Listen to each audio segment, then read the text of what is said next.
Salut, c'est Trado, content de vous retrouver pour la mise à jour de l'analyse technique du CAC 40 avec une séance horrible. Qu'est-ce qui est horrible cette séance? Et on vient perdre 2% et combler quasiment entièrement le gap qui a été ouvert. C'était le 14 février, joyeuse Saint-Valentin. Et on se rapproche dangereusement des autres gaps qui, je le répète parce que j'aime bien l'analogie, eh bien, attire de plus en plus les cours à mesure qu'on s'en rapproche, comme un trou noir ou le siphon de votre baignoire. Plus on s'en approche, plus c'est difficile d'en réchapper. Et là, le comblement de ce gap nous amènerait, à mon avis, inéluctablement à tester le support hebdomadaire des 76,56. Et puisqu'on est là, pourquoi ne pas aller chercher le gap suivant?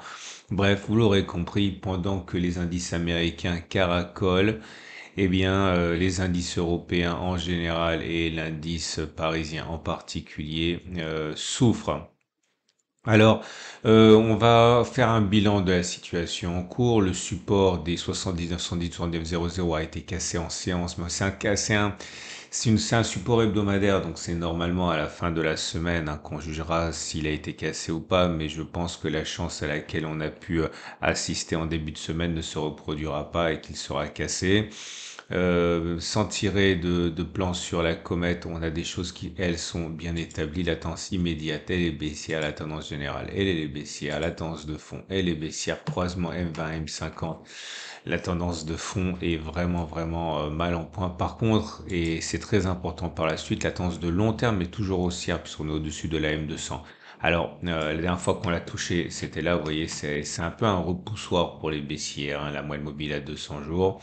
Mais ce qui est certain également, c'est que quand on la casse, généralement après, eh bien, ça ouvre la porte à des accélérations. Est-ce qu'on va descendre et est-ce qu'on va accélérer la baisse sans que les indices américains, eux, ne sombrent? C'est rare, ça se passe pas comme ça, mais la situation qui est actuellement en cours en France est également rare. On fera un point très important sur les fondamentaux et l'analyse technique ce lundi avec Alexandre Baradez, mon pote Alex de IG, avec qui on ouvrira la saison du concours de trading IG. Ne loupez pas ça pourrait vraiment vous intéresser si vous êtes passionné de fonda et de leur articulation avec la technique. En tout cas, dans l'immédiat, on l'aura compris, on en a parlé, c'est visible de tous les analystes techniques. Un retour sur le support des 76,56, 75,00 semble inéluctable dans l'immédiat. Ce qui nous amène à des éléments autres. Alors, j'avais expliqué, vous l'avez bien aimé, donc je le répète simplement pour mémoire. Le volume profile permet de voir où se cachent les intérêts acheteurs. Si on cale le début de toute la hausse ici, faut caler ça au début du graphe. On voit qu'on a des zones de support qui vont se matérialiser sur les grandes barres de volume. C'est les prix qui intéressent les gros, si on passe à l'expression. Donc on a une bonne zone de support ici, effectivement, et ça pourrait donner du fil à retordre baissier. Et puis ici aussi, vous avez beaucoup de support. Donc là, on va rentrer dans le dur pour les baissiers. Il va falloir voir si la panique l'emporte sur les intérêts acheteurs. Alors, au niveau des signaux, on a des signaux qui ont été établis. Alors, si on remonte un petit peu dans le temps, on avait un avalement baissier ici. Cet avalement baissier nous indique qu'on a plus de chances d'aller faire un plus bas que de ne pas le faire. Bon, voilà, ça a été fait aujourd'hui. On n'a rien au niveau des éléments techniques à part, enfin sur les unités de temps journalières, à part les bandes de Bollinger. On revient en dessous de la Bollinger inférieure. C'est toujours un signe de panique, ça, mais ça veut dire aussi que c'est survendu. Ce qui nous intéresse, c'est au niveau de l'hebdomadaire, mais c'est trop tôt pour faire l'analyse hebdomadaire puisqu'on est jeudi et pas vendredi. Mais lorsque on bascule sur une unité de temps hebdomadaire, on verra. Je vous en parle simplement pour que vous ayez un coup d'avance sur vendredi. On a des signaux baissiers. La rune qui délivre un signal baissier sur l'hebdo et le Trix également, et également le KST qui délivre des signaux baissiers. Donc ça, c'est important si vous voulez prendre un coup d'avance. Maintenant, on va mener, puisque vous avez bien aimé ça hier, j'ai l'impression, une petite analyse de type discrétionnaire. Alors c'est marrant que j'en parle, vous allez me dire, alors même que j'ai fait l'éloge du trading systématique en début de semaine, mais bon, il ne faut pas non plus être sectaire. Et voilà ce que vous pouvez faire pour trader de manière systématique et discrétionnaire. Donc.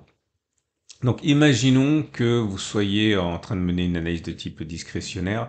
Bon, il est clair ici que vous allez avoir du support. Alors, à moins d'une panique totale, qui pourrait d'ailleurs arriver, on a ce qu'on appelle une convergence de support. On a la zone d'accumulation rationnelle, enfin une zone de support ici hebdomadaire, 76,50, 74,50. On a la Bollinger inférieure sur laquelle généralement on rebondit, enfin on rebondit plus souvent qu'on l'enfonce, même si on peut l'enfoncer, c'est généralement pas ce qui se passe. Vous allez avoir d'autres éléments. Alors, si on met la moyenne mobile à 20 périodes, non, c'est à 50. On a donc la moyenne mobile à 20 périodes, la moyenne mobile à 50 périodes qui est la tendance de fond qui va recueillir les cours ici. Donc, on peut envisager effectivement que soit la fin de la baisse apparaisse là, on peut envisager. Ça ne veut pas dire une hausse de moyen terme, ça veut dire qu'on pourrait éventuellement à partir de maintenant avoir une sorte de latéralisation dans cette zone. Et on peut envisager également qu'on aille chercher la zone de support suivante si on a une panique. En particulier, il ne faut pas se leurrer, si les marchés américains lâchent, le marché parisien va s'enfoncer dans les abîmes, hein.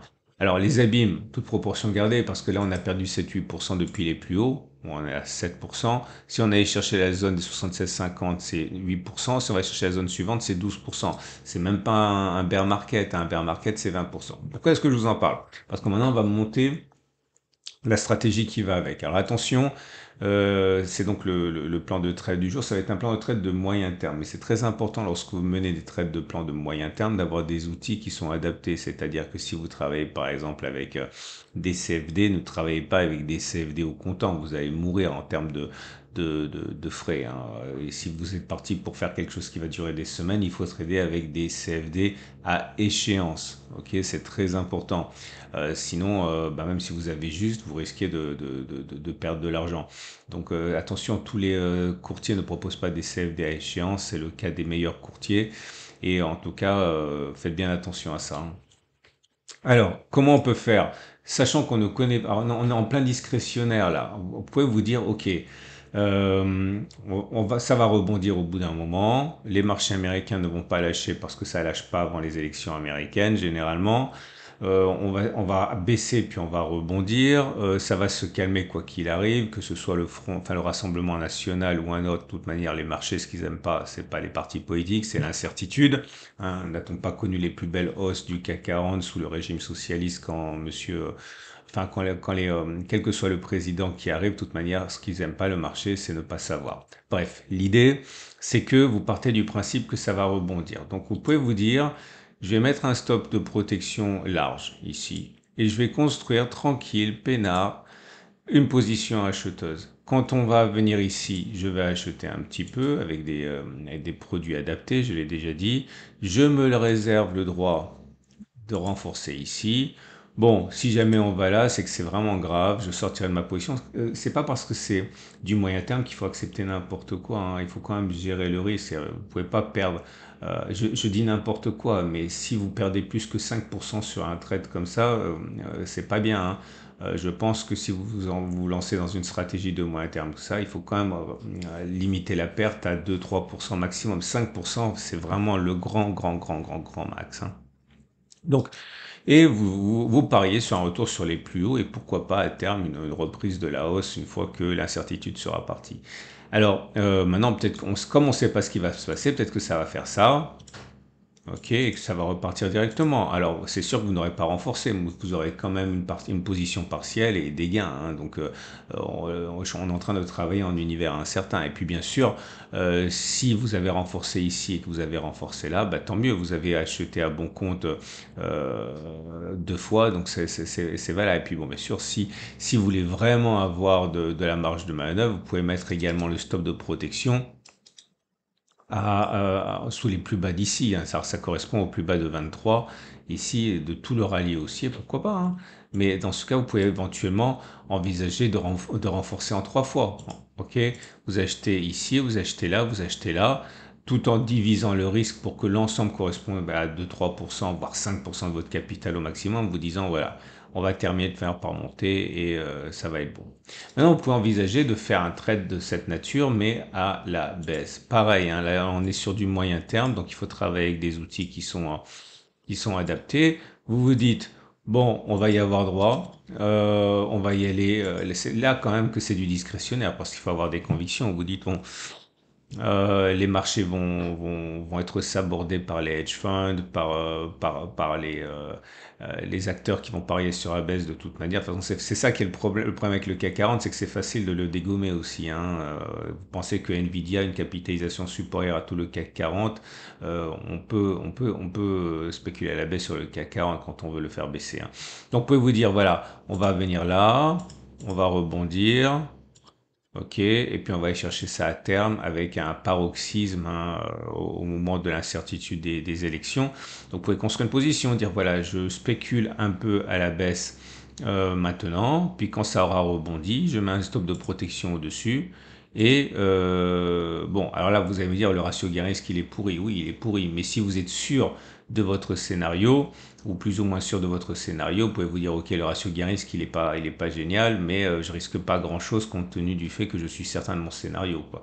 Donc il n'est pas interdit d'avoir des ratios gain-risque inférieurs à 1, hein, si vous êtes convaincu de votre fait. Voilà. Et là, pareil, toujours avec des outils adaptés, que ce soit des CFD ou des Turbo 24, mais toujours avec une échéance qui est compatible avec votre horizon de trading. Voilà. J'ai fait le tour. J'espère que ça vous aide un petit peu à y voir plus clair sur la manière. Ah, bien sûr, vous pouvez articuler ça avec des setups systématiques, hein. Si vous voyez que derrière, bon, Votre rendez-vous avec IG. IG, bien plus que du trading. Une équipe d'experts à vos côtés. on a un petit peu d'avance, hein, c'est pas interdit de faire preuve d'autonomie à ce niveau. Si vous voyez en même temps que là, vous avez des probabilités sur la rune de faire ceci ou cela, vous pouvez combiner donc l'analyse technique et l'analyse fondamentale, hein, enfin, pardon, le subjectif et le systématique. Voilà. Je vous souhaite une excellente journée. Au risque de me répéter, ne loupez pas l'ouverture du concours IG avec le webinaire mené par Alexandre Baradès, Thomas Roudot et moi. Vous avez plein d'autres choses qui vous attendent également ce week-end. Excellente journée. À demain pour la mise à jour.